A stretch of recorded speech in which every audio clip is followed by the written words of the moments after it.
Controlled Chaos. Here I have an interesting interview with Sean Grady, the simulation engine or developer engineer, however you want to say it, with Stars Reach.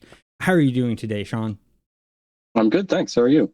I'm doing great. So I watched the interview that you did with Rick on the Stars Reach live stream and heard that this is your first game development job, correct? That's right. Yeah.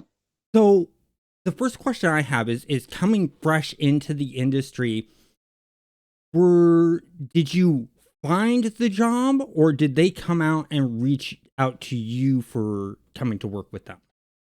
That's a good question. Yeah. A friend of mine actually worked for Playable Worlds and knew they were hiring for somebody. They wanted an engineer that could work with servers and also the simulation. And he knew I did computational physics. So he said, you should apply. Um, I was skeptical. You hear a lot about the games industry, right? Mm-hmm. About like working conditions and stuff like that. But I figured, what the heck? I'll interview. And every single interview I did, I was like, I have to work with this person. This is too cool. So Well, here we are. that's cool. So, that's where having friends in different industries is a good thing because they can help you get into positions and recommend you for jobs, and that helps you out a bit. But also your skills. I mean, you have to show your skills in the game industry and stuff like that. But the fact that you brought up with you were unsure at first reminds me of when I was in college and a posting for game testing came up. And a bunch of my friends in college were like, "Oh, I'm not going to try for that because it's a temp job to see if they can get the contract and it's not going to lead to anything long lasting." I'm like, "It's experience. If they say no, what's it hurt?" So I applied and I got the job we got the contracts and ended up having 300 testers in the facility. Nice. And, that's where, like you said, taking that chance got you where you're at now, which is really nice. So the next question I have is with dealing with this being your first game development job. What's something that surprised you being in the game development industry versus the other normal jobs you've had? That's a good question. Yeah, I think there's been a bunch of surprising things. I think probably the most surprising testing is hard, which I Mm-hmm. mean, like it's hard everywhere, right? But especially in the games industry, I'd hear like the friend of mine that I mentioned that got me the job. We'd talk a lot. We've known each other since high school, and he'd talk about bugs in the game or whatever, and I'd be like, "You just gotta have tests," and he'd be like, "No, it's a game. You can't. Games are hard to Yeah. test." I will admit I was skeptical until I got here, and it's true. It's surprising. I mean, it sort of makes sense if you think about it, right? Like Yeah. there are a ton of edge cases in games. They're sort of built out of edge cases. And so the whole QA ecosystem, how it works in the games industry has been surprising, and also surprising like how much you need it and how effective it is.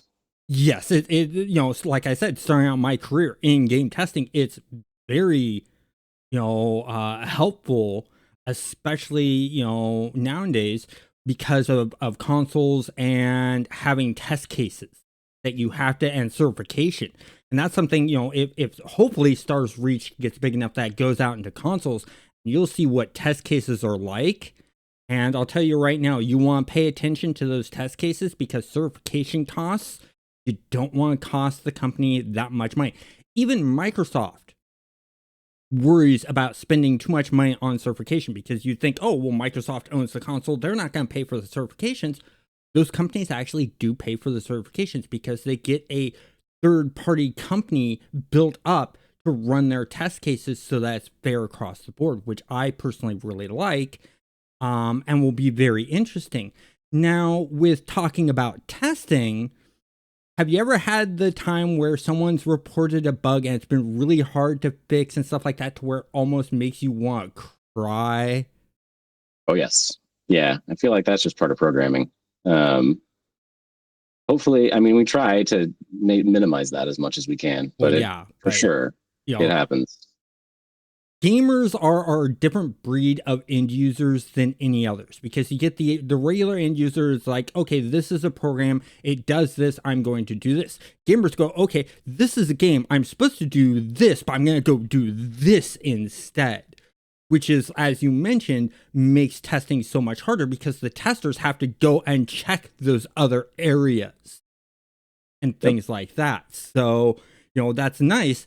Now, with Stars Reach being so small, I imagine you guys don't have a test team out. I mean, you guys are using us public as somewhat testers, but you gotta test things a little bit beforehand. Are you guys testing the stuff yourself when you coded or created? We are, yeah. And I mean, you've been in the alpha, like, Yeah. we don't catch everything for sure. No. But yeah, I mean, we do have automated tests, and they catch some things depending on the part of the code that they're in, right? Like the simulation has really good tests because it's a lot of math, right? And math is easy to test. But like the gameplay side of it, definitely we could put more effort there, I think, and we will when we have the time and space. But for now, yeah, it's the way that it should go is, and it usually goes this way, is like you write a new thing in the game, a new feature, like a new ability or something. You run it locally and make sure that it works and test it as best you can. We merge it into the game, and then periodically before we make a release, we have like a company-wide, everybody let's pile in Discord, do a test, like let's try test everything, right? Make sure not just the new thing works, but also that the new thing didn't break any of the old things. Yeah. And then we're not super systematic about it, which I think is good. I would love to get to the point where we can afford a QA department and start being systematic about it. But I think, I mean, as I'm sure you know, right? Like if you miss something, the players will find it. Oh yeah. And I think that sort of style of like, let's just go. We have like 20 people, get them in the game, play the game. I think that's probably the best way to catch stuff for now. And then yeah, once we've done the test and things seem good, we push it out. Sometimes we miss things. Hopefully it's things we can hotfix, but So now how long have you been at Playable World? I think about 2.5 years now. Yeah. So we have you to blame for the whole entire when the tailings were set from solid to actual gravel, making piles, and us burying ourselves alive in the first step. And then you had to do the iteration to where you couldn't put the tailings so close to do that kind of thing. That's all on you, because of, the physics and the simulation engine and stuff like that. How, when you see players playing around with the simulation and the physics and the different materials, have they ever caught you by surprise with what they do, and how often does that happen? Oh yeah, definitely. Pretty regularly actually, which is nice. That's one of the things I like about sitting in on those tests, and just working in games in general. Yeah, I mean, I can remember once, I think it was shortly after we'd introduced the space map with the asteroids, and someone was in the chat saying like, hey, I just made a new asteroid. And I think Raph and I were both in the call, and Raph was like, I don't think we knew you could do that. Yeah. And yeah, I mean, like you guys find new stuff all the time. The heat pipe stuff that has been going on the last month or so, I think, that was surprising. I mean, that's a lot of it is definitely stuff that like I hope will work. I would like players to be able to do that kind of thing. Yeah.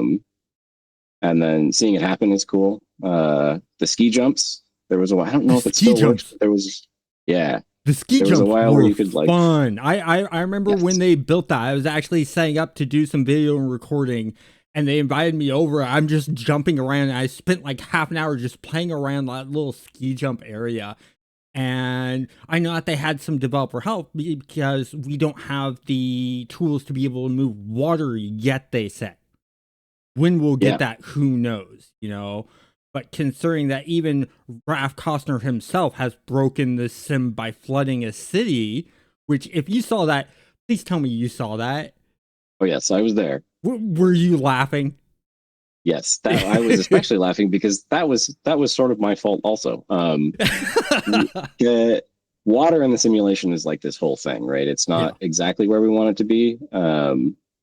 So we have a couple of compromises right now. Like when something falls in water, what would be nice is if it would like splash and like Oh move the yeah. water around, right? It's hard to do that with the flow system we have. Hmm. So for now, as like a temporary thing, when a solid falls into a liquid, it just removes the liquid. Um, and so that means that if you have a lake and people are dropping stuff in it, the lake like sort of drains over time and eventually it's Yeah. empty. And like that's not fun. So I threw together a tool that you can use if you're a dev, which is just a flood fill tool. You just point it at a basin and it like flood fills everything in there with water. And that was the tool that flooded the city. So I think like right after I told Raph about it, he went out and started using it, and then there we were. But yeah, I don't know. It's fun watching that kind of stuff. And it's nice to be able to iterate with the players, right? Hmm. Uh, like that whole thing. I think now we have a shop vac that will like vacuum up water because of the city incident. So And that's the thing is, you also have to build tools behind the scene to be able to do certain things. So they even do that in on test teams. We had a programming engineer that would make tools specifically for games that we were working on to be able to help us with testing. And when you brought up the whole entire physics of the water disappearing and stuff like that, it reminds me when I was in my early 20s. My brother was playing a game called Myth, and or it was either Myth or Myth 2, made by Bungie.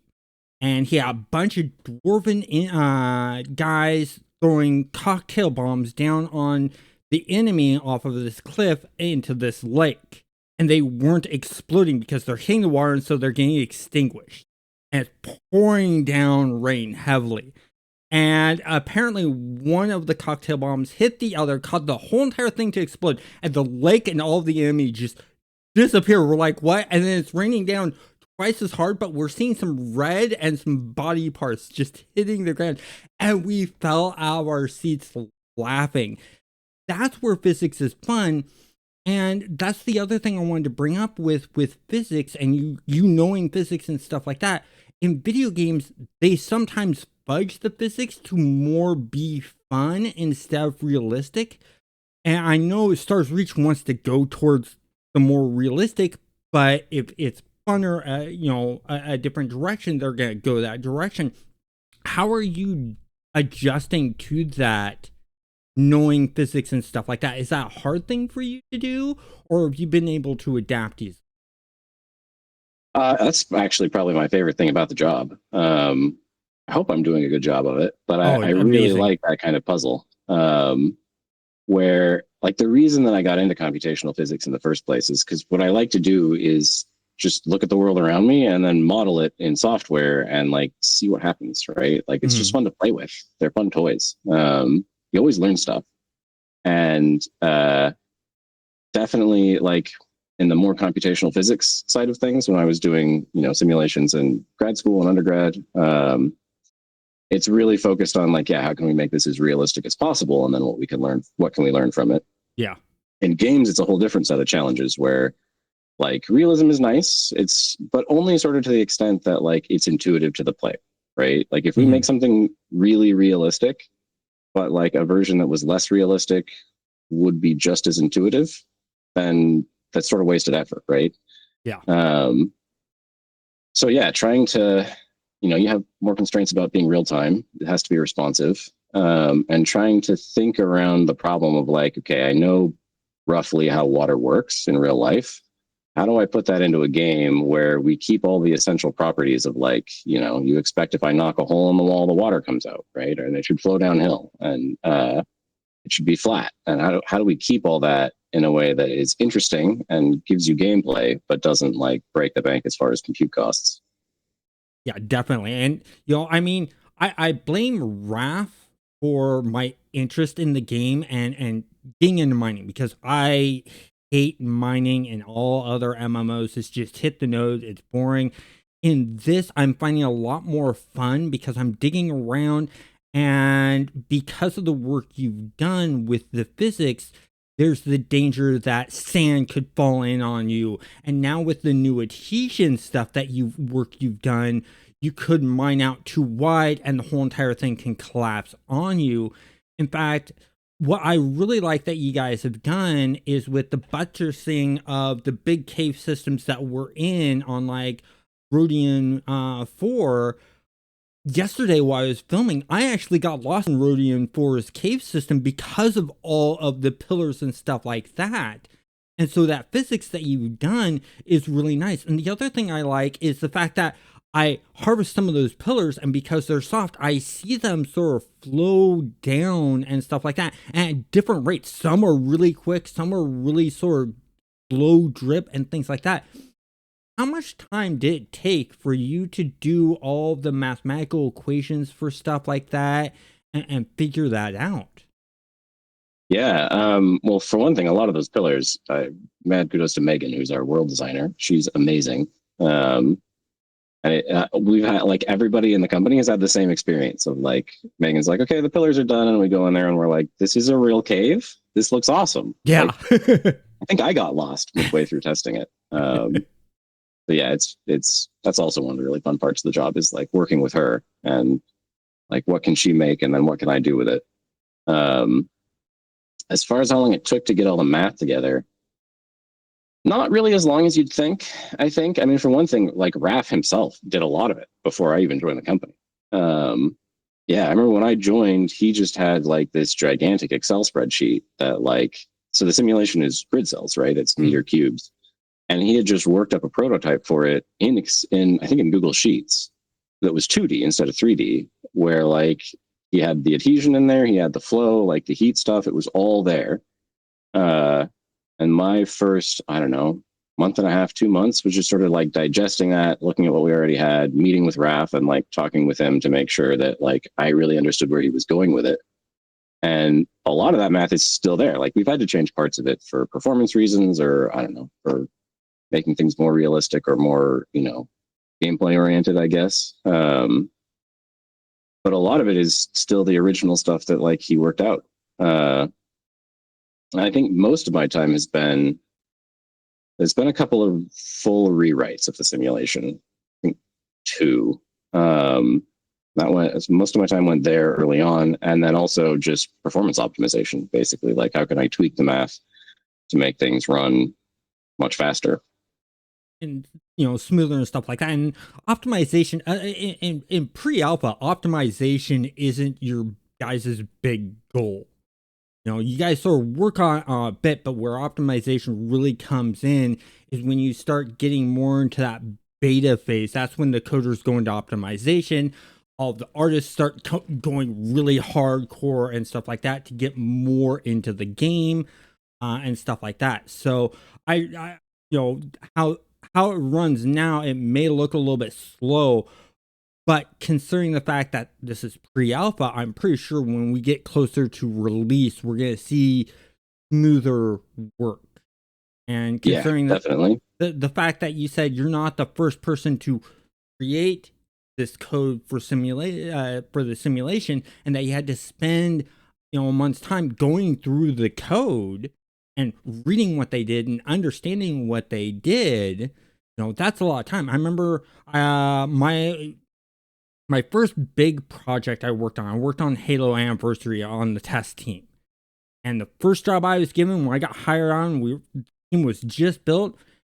For the first month, all we did was play the original Halo on the original Xboxes for a month solid. So we knew that game back and forth. And then we went and tested Halo Anniversary because, well, it's a remake of that game. And so we had to make sure that held true to that. So spending that time in research and getting to know what you're doing really well makes your job easier in the future and things like that. Now, with that being said, have you ever gotten stuck sometimes where you're like, I remember I looked that up, but because there's so much code that you sort of forgot and had to go back and look at it again? I mean, just all the time as an engineer, that does happen. Not as much at this job as previous ones, actually. Really? Partly because I mean the simulation doesn't really do that much. There's like not a lot of code there. I'm shocked. It's very yeah, it's very much a case of like where you draw the line is important rather than like there's that old parable of the guy who is the master at building houses, or I can't remember the details, but the gist is like they pay him a bunch of money to come in and he draws like one line on a rock, and they're like, why did we pay you so much money to draw one line on a rock? It's like, well, it's because I know exactly where to draw the line. Yeah. um it's very much that kind of thing where it's definitely been a lot of effort to pull it all together and get it running smoothly. But there's just not that it's not that complicated, right? It's a cellular automata. It's a lot of math. And we also try really hard to like keep things modular, keep things easy to work with. You'll hear people say, this is sort of like I'll be on my soapbox for like a minute. And then you can tell me to get off. You hear a lot of people say in engineering that like you should just never rewrite things, right? Like it's always bad. And I don't think that's true. I think that you should never rewrite something until you understand why it is the way that it is in the first place, or you will get into trouble. But I think it's better to make things easy to rewrite rather than to just never rewrite them, because it's inevitable that you'll write code and then you'll work with it for 6 months and then you realize, man, some of the things that I thought when I started out are just wrong, right? Like Hmm. I thought that this was the best way to do it. It's not. I thought the users would do XYZ with it. They don't. They do IJK. And so keeping the code base flexible and modular and easy to rewrite has been a big focus, which makes that sort of like getting lost in the weeds less frequent. It still happens. But yeah, we try to keep it to a minimum. Yeah, and that's a good idea to keep it to a minimum and things like that, because then, you're not creating more sort of bugs piled on top of bugs. But Right. then Exactly. there's times where you do need to rewrite the whole entire thing, chunk of code, because it's not able to do exactly what you need to do, and you need to beef it up or tighten it up more, like we were talking with optimization. There might be Yep. times in optimization where it's like, okay, in order to get this be more streamlined, we need to rewrite the code and things like that to make everything work correctly. And that's really nice. Now, with the whole entire physics things, my wondering is that because part of the game runs on the Unity game engine, are you guys using the gravity and friction system from Unity's system, or did you guys create that on your own? That's a good question. I believe as far as like gameplay and game objects like players and enemies and things like that are concerned, I'm pretty sure we just use Unity system. Avi'd be a better person to ask about that than me.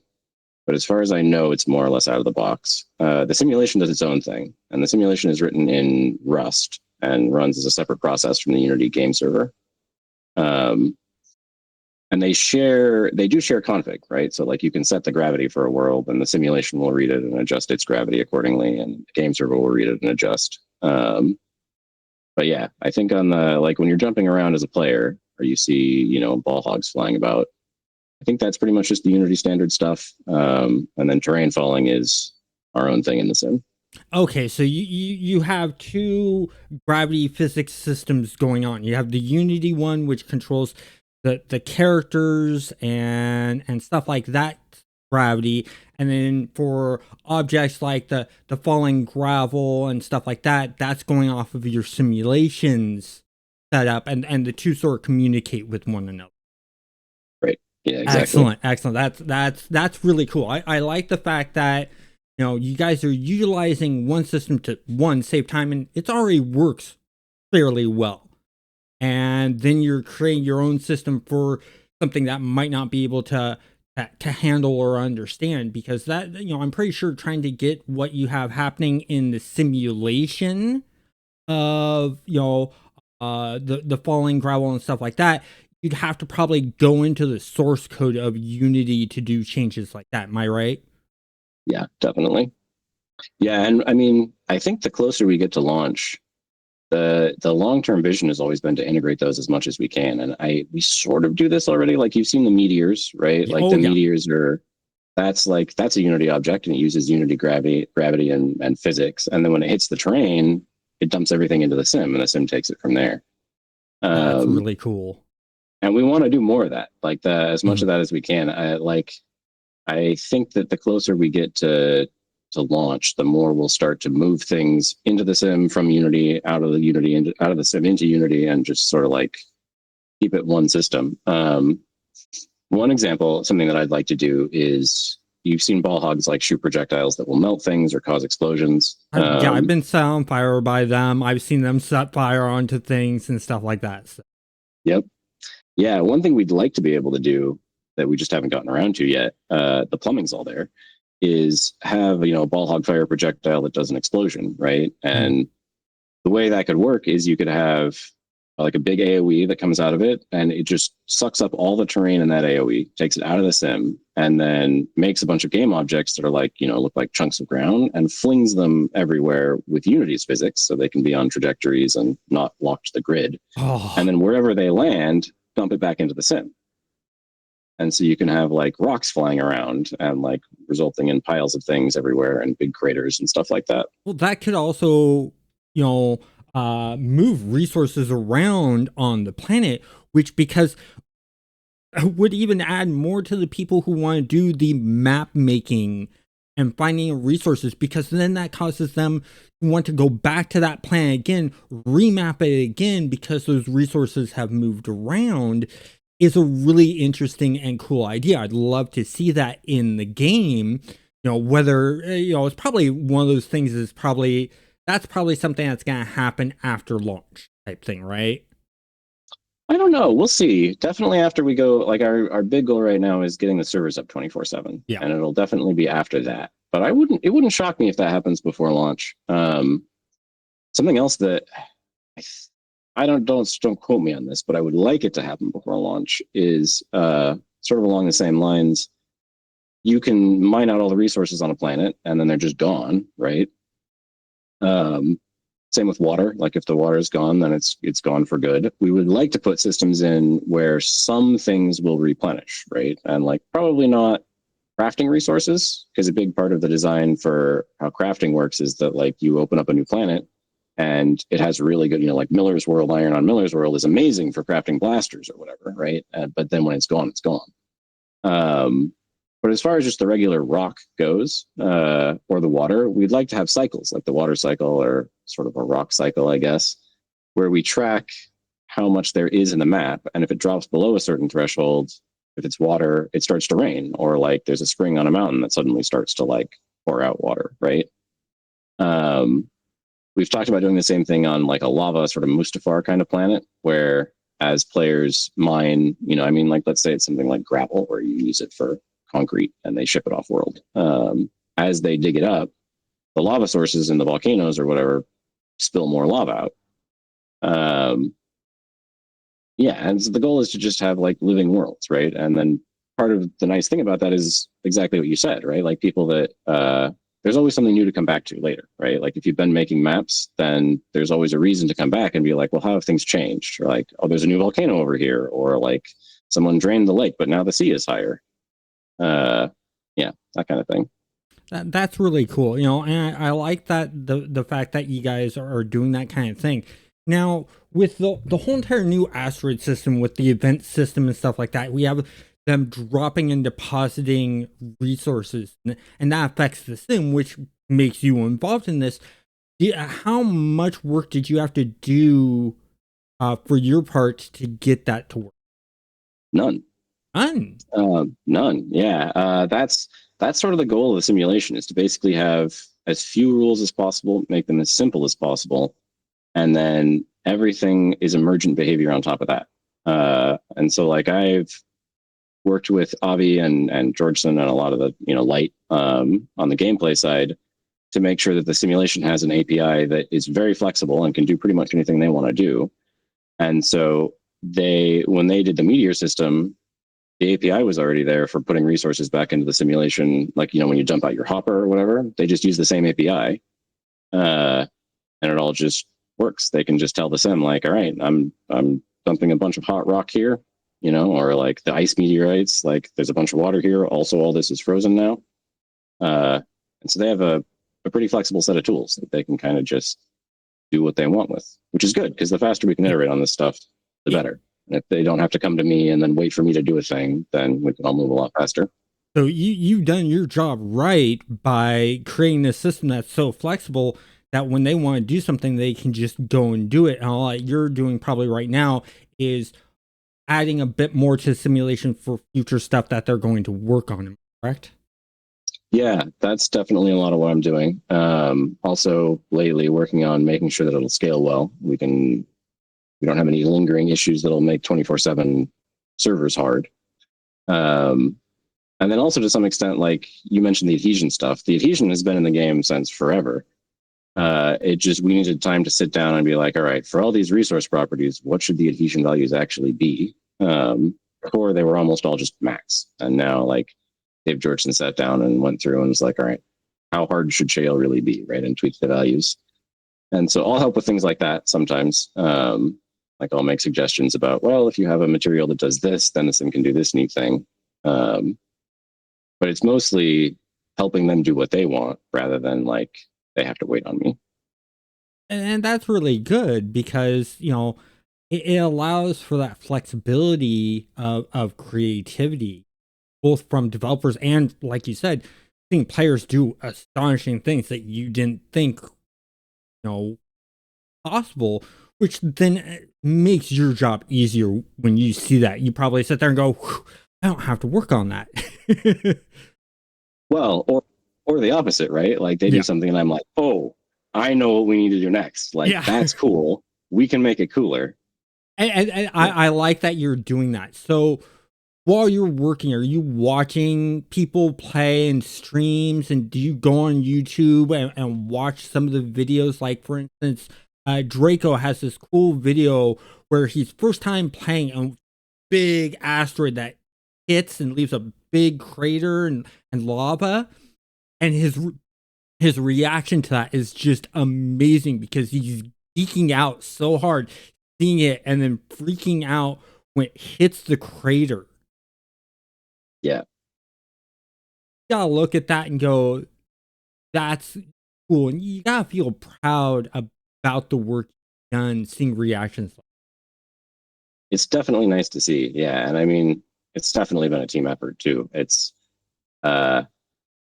cool to see it all come together. And I remember like I mentioned when I was interviewing, I'd interview with people and be like, I have to work with this person. One of the people I interviewed with was Raph, and he gave me the Stars Read pitch, right? Like, here's the idea of the game. And by the end of it, it was just like sitting through the whole thing going, this is the game we have all always wanted, right? Mm-hmm. Like everyone has always wanted for the water to be able to drain and for like the terrain to be able to like move around and the world to be living. Yeah. And various games over time have said like, oh, we're doing it. And then you get in and like, but they're not really doing it, are they? So it is very cool to like, by the end of that, I was like, okay, he wants to do the thing we all want. I think he can actually do it.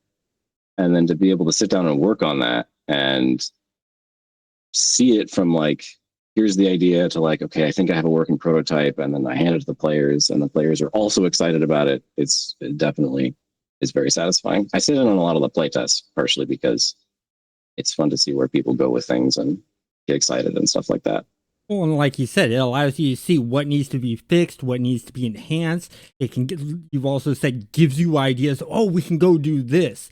And so I'm pretty sure once you see a playtest, you got a list of ideas and you're rushing over to your computer to do some interesting. Oh yeah.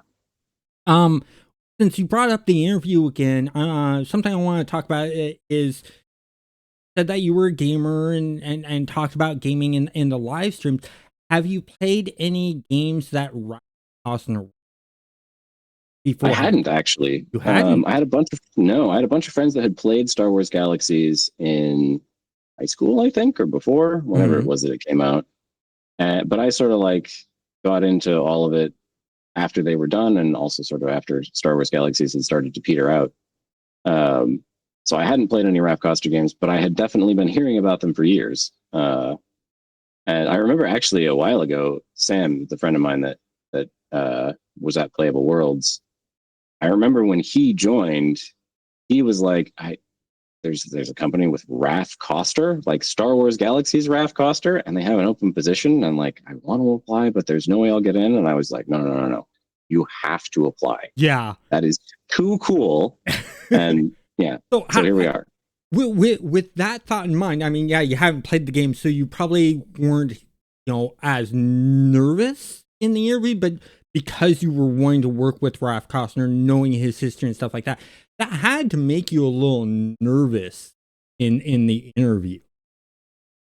Sort of. I mostly it makes me nervous leading up to the interview. Um, I don't know what it is about the way my brain works, but I tend to freak out before and after things and not during them. Uh, I just sort of zone out during them. I don't know. I don't really zone out, but like, uh, yeah, I don't know. And also part of it is Raph is just very personable, right? Like you've He talked to him. is. He's great to talk with. So it was, yeah, I freaked out before the interview, and then the actual interview itself was just great.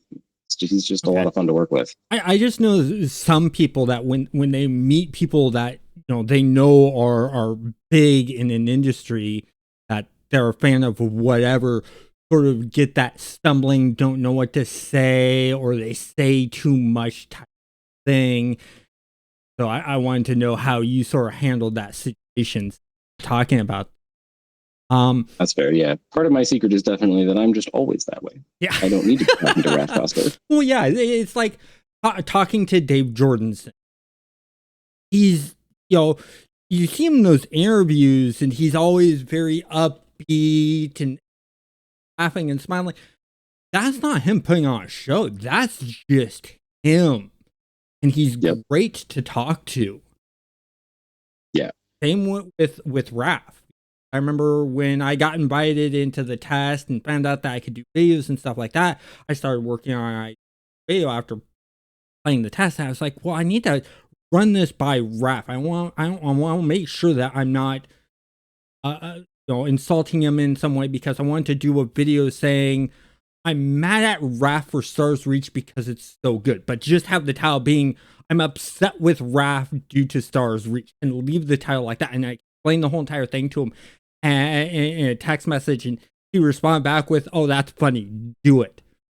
And that's gonna make working at Stars, Playable Worlds and enjoyment, having the higher ups having a sense of humor, knowing how to goof around, also get the work done.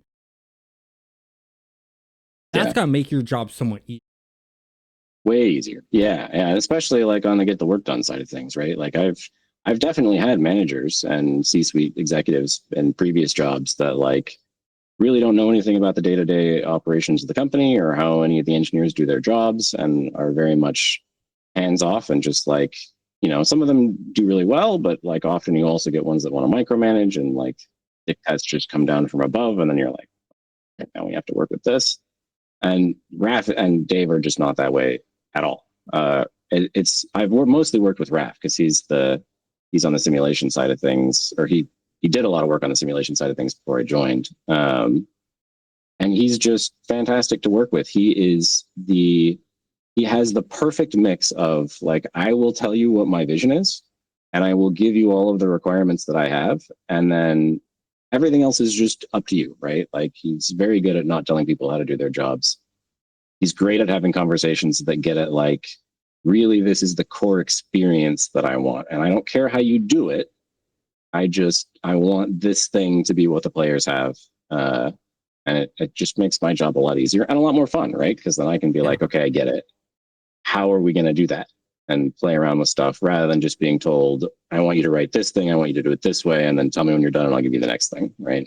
Well, and that's what I like about Raph and Dave is they've been in the industry for a long time. They're well known in the industry, and they haven't let that go to their heads.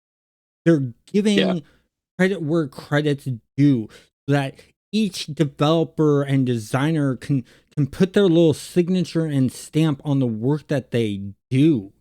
And that's really nice. They share that with everyone.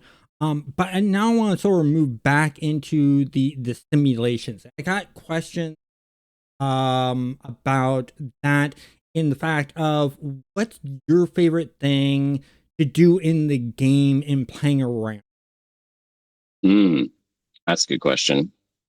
I think like a lot of the players, I like to play with the heat. That's fun to do. Um, and especially coming soon, more interesting things there. Partly because that's what I like to do. So that's what I spend some of my development time on. Um, it's the part of the simulation that I think is the most uh, surprising often, usually in good ways. And so just like, well, if I heat this thing up and then I drop it in the water, or if I have a really hot rock and it falls on ice and then there's steam, like, I don't know, playing around with that stuff is a lot of fun. It's like a kid with a science kit playing around, seeing do this, what happens, what causes this, and the sad thing is Gunk, the guild, they're probably looking at you going, "Thank you," but at the same time, quit doing that. Probably so, yes. you know, um, so what's something in the future you're looking forward to being able to work on in Stars into the That's a good question.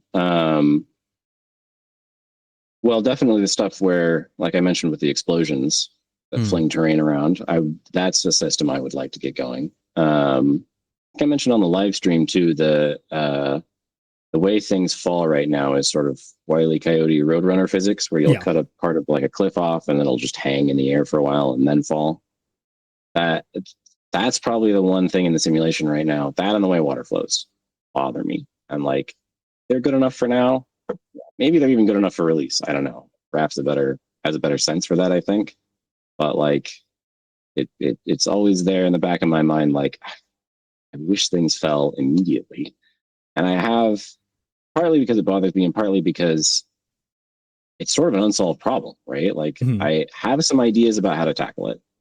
I have a couple ideas I think will work, but like I don't know for sure. And like those are the interesting problems. So that's definitely something I'd like to work on. Well, I'm pretty sure you guys have multiple builds, backups, because game industry I've worked in, we've always had backups. So it's something where you can go create a separate build, test it out there. That way you're not destroying the work and then see if it works. And then if it works, it's like, okay, let me just redo this on where everyone else is working and go from there.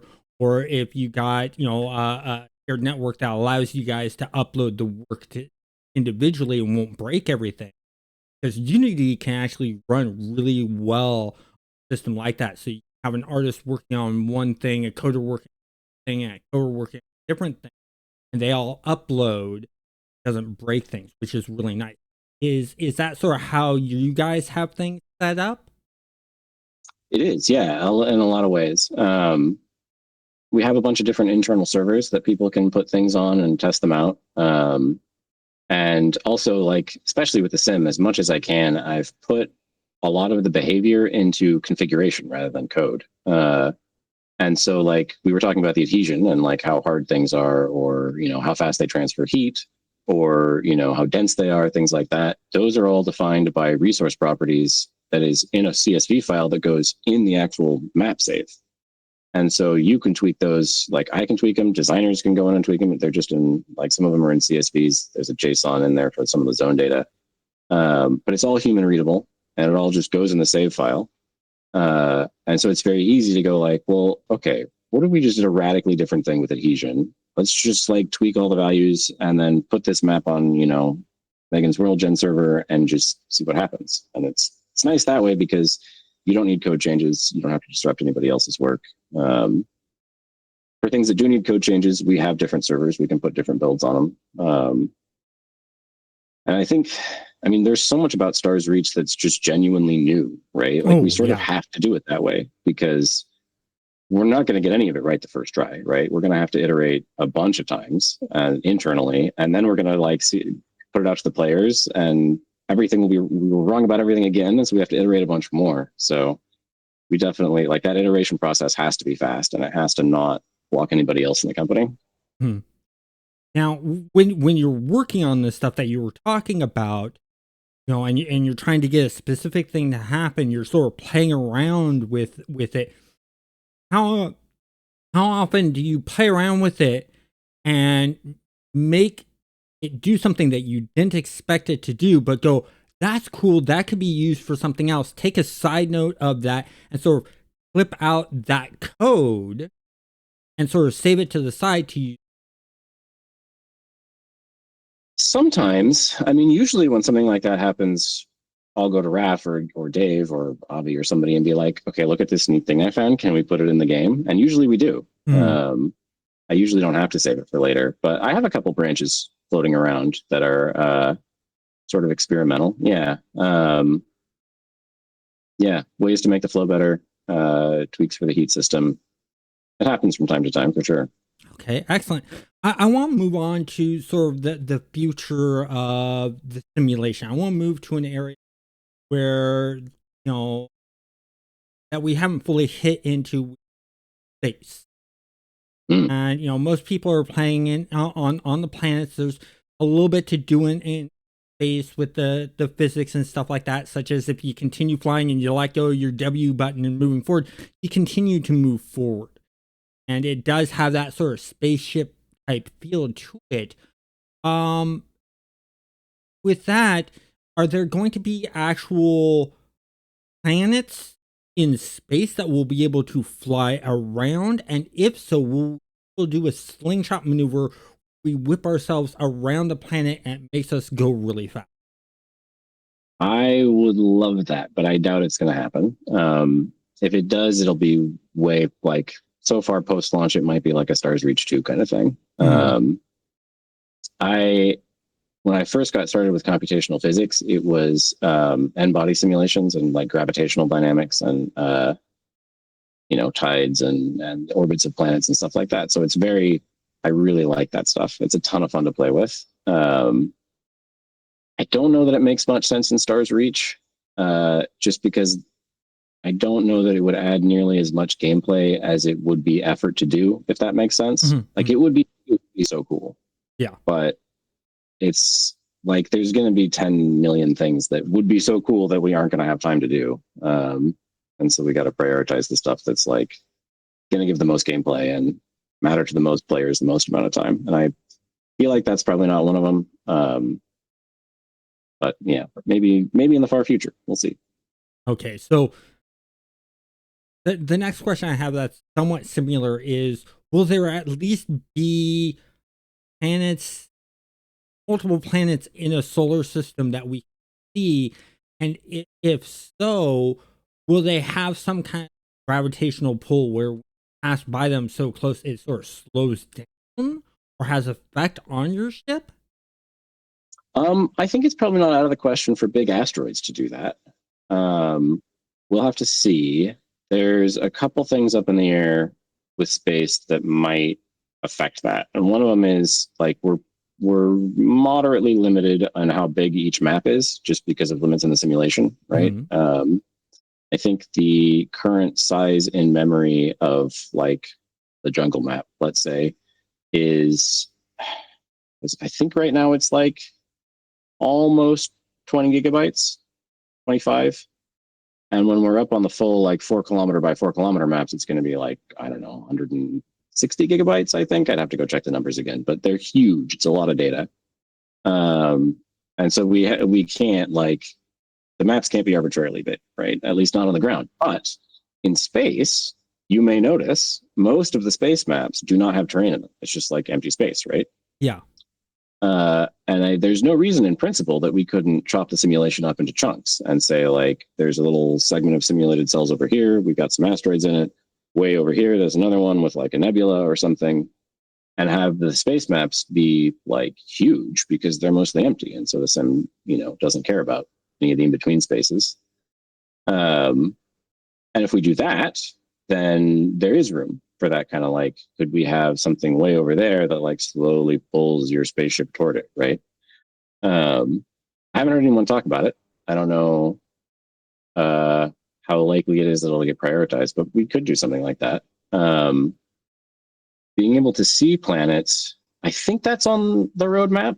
I Not in the sense that like they're in the space zone with you and you can just go land on them, but in the sense that like there will be multiple planets in the solar system. We know that.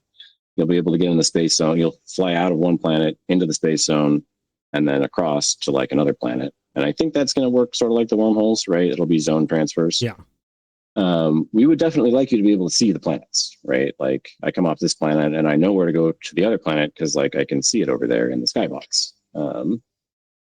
So it won't be like an actual object in the map, but we would like it to be all visual, right? We'd like to be able to see where you're going and that kind of thing.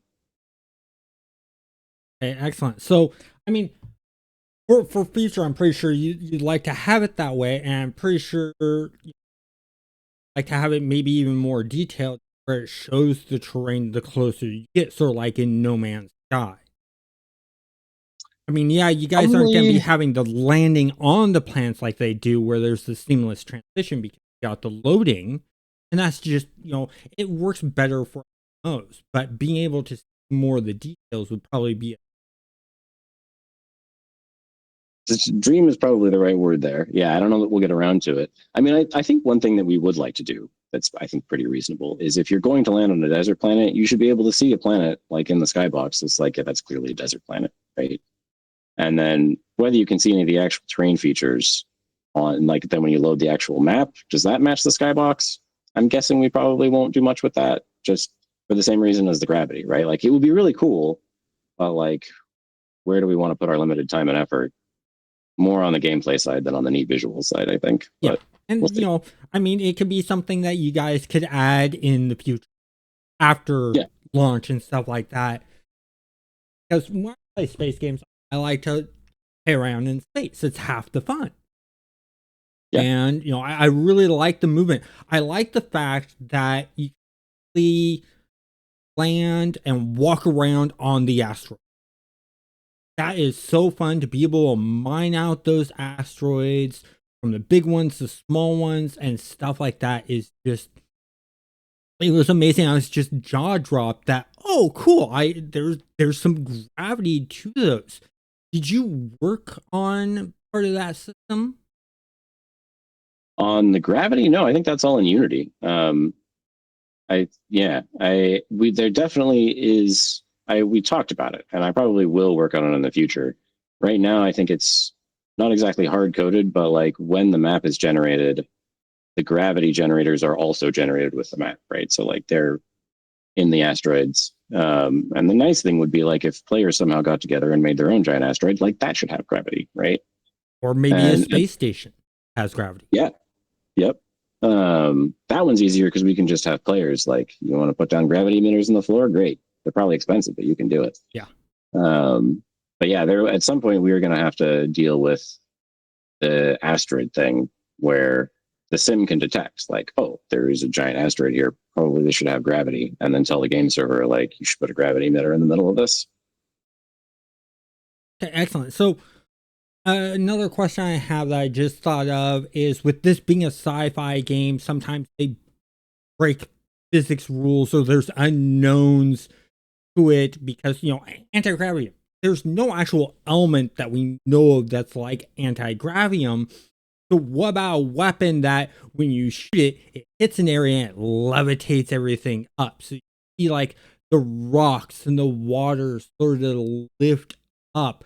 I know that's not in game now, but would that be some kind of thing that you would like to work on and sort of adjust with the sim since it Oh is yeah, we've affecting talked the about world? that. Yeah, we've talked, especially having like critters be able to do that. That would be uh like if there's a boss enemy or something where you like dig trenches or something and get cover, and then the boss is just like zoop, all the cover is floating away now. Like that would be cool. And probably something we can do. I don't know that it's probably a post-launch thing. Um, but yeah, we have talked about it for sure. Oh, that puts some worries with what Dave would do with that kind of. I can see him putting a lightsaber, a red lightsaber on a ball hog's hand, and then doing a gravity lift on them and just throwing players around, and Dave just watching, laughing his butt off. Yes. that I can also vividly see that. But that's part of the fun of it all. Is you get to play around with these fun things and come up with ideas, and since it's an unknown, you get to play with those numbers to get to feel the way you want. Which do you prefer, playing with the known physics of stuff, or playing around with the unknown and getting it to do interesting, fun things? I like both. It's a tough question. I think more on the unknown side, especially because one of the things I love working with Dave. That I can't talk today. One of the things I love about working with Dave Georgeson is he's excellent at that kind of like. I'll say, hey, the sim can do this thing now, and he'll be like, oh, well, that means ball hogs could do this. And then we're like, okay, yeah, and then we could do that, right? Like that sort of just like take an idea and run with it. He's extremely good at that. And it's a I don't know, it's a ton of fun to do, right? I just in general as an engineer, I really like working closely with clients, right? Whether that's the other people on the team that use my work or the players or whatever. I really like that sort of give and take, you know, you want to do this. And so like, okay, well, how about I let you do that and this other thing? And I'm like, oh, now that gives you an idea. That sort of back and forth is a ton of fun. So you're part of the problem with Dave creating these wild creations of creatures and mobs. We can't fully blame Dave. So, game players see developers sometimes as gods because you guys are building these worlds and then you're doing things and then we get upset. We're like, darn you. And so right now it's darn you, Dave. Well, for anything that deals with the Sims, such as like the planetary effects of gravities and stuff like that, and apparently somewhat what the creatures do, we can go, darn you, Sean. Yes, a little bit. Yeah, I mean, not that Dave needs help doing that on his own, but yeah, there have definitely been times where like I'll say, hey, I made an earthquake gun that can make tunnels collapse, and Dave will be like, ooh, can we put it on a ball hog? So if we have a ball hog creating earthquakes, we definitely 100% know who to blame. It's a group effort, but yeah, I will admit to some responsibility there. Here's the thing. I'm not going to say some responsibilities because you created the thing that sparked the idea, and then you said, yeah, it's able to do that. Therefore, he's going to go and do that thing. It's just in the nature of Dave to do that thing. So I remember the first time I saw the jackalopes turn into the vicious bunny rabbits and run at you and blow up. I'm like, that's so Mighty Python. I know exactly where he got that. And Dave Strip admits, yep, that's where I get. Are there any sci-fi shows or movies that have influenced some of the work that you've done in the game? That's a good question. Let me think for a minute. Probably yes. I mean, Star Wars definitely, right? Like, there's just that one of the things that I love about Star Wars is they're so good at like alien environments and like alien aliens. I mean, like everybody's sort of a little bit humans with wrinkly stuff on their foreheads, but they do a lot of like genuinely cool stuff that like and I can't remember the name of the planet with the Gungans where like a bunch of it is underwater, underground. Naboo, yes. And like I think at one point they drive the spaceship through the core of the planet in underwater tunnels. Yeah. And like Mustafar, the lava planet, right? Yeah. Definitely these things are big sources of ideas for me and Megan, and I think everyone. Like, yeah, how can we make the sim do that? That would be so cool. That'd be awesome. And one of the things I'm hoping to see, which probably won't happen until after launch, is planets that are bigger than the 4x4 that you're creating, but connecting them by zones like EverQuest is connected. I'd love to see it to get out to there. That way you have these bigger planets to explore. And it could be that the makers cut off certain sections or expand certain, fits perfectly within the lore, and then also add different biomes to one planet. I mean, you guys already have the different biomes with the going up high and things getting colder and stuff like that, which is extremely fun. The first time I did that and got up there, I'm like, oh, I'm dead. And Yep. it's just because I slid right off. And so I know that that's physics with the Unity engine and stuff like that. But then that has to interact with, once again, the sim and things like that. And with the Looney Tune feel, in all honesty, I think that you don't need to really fix the things taking that little delay to fall.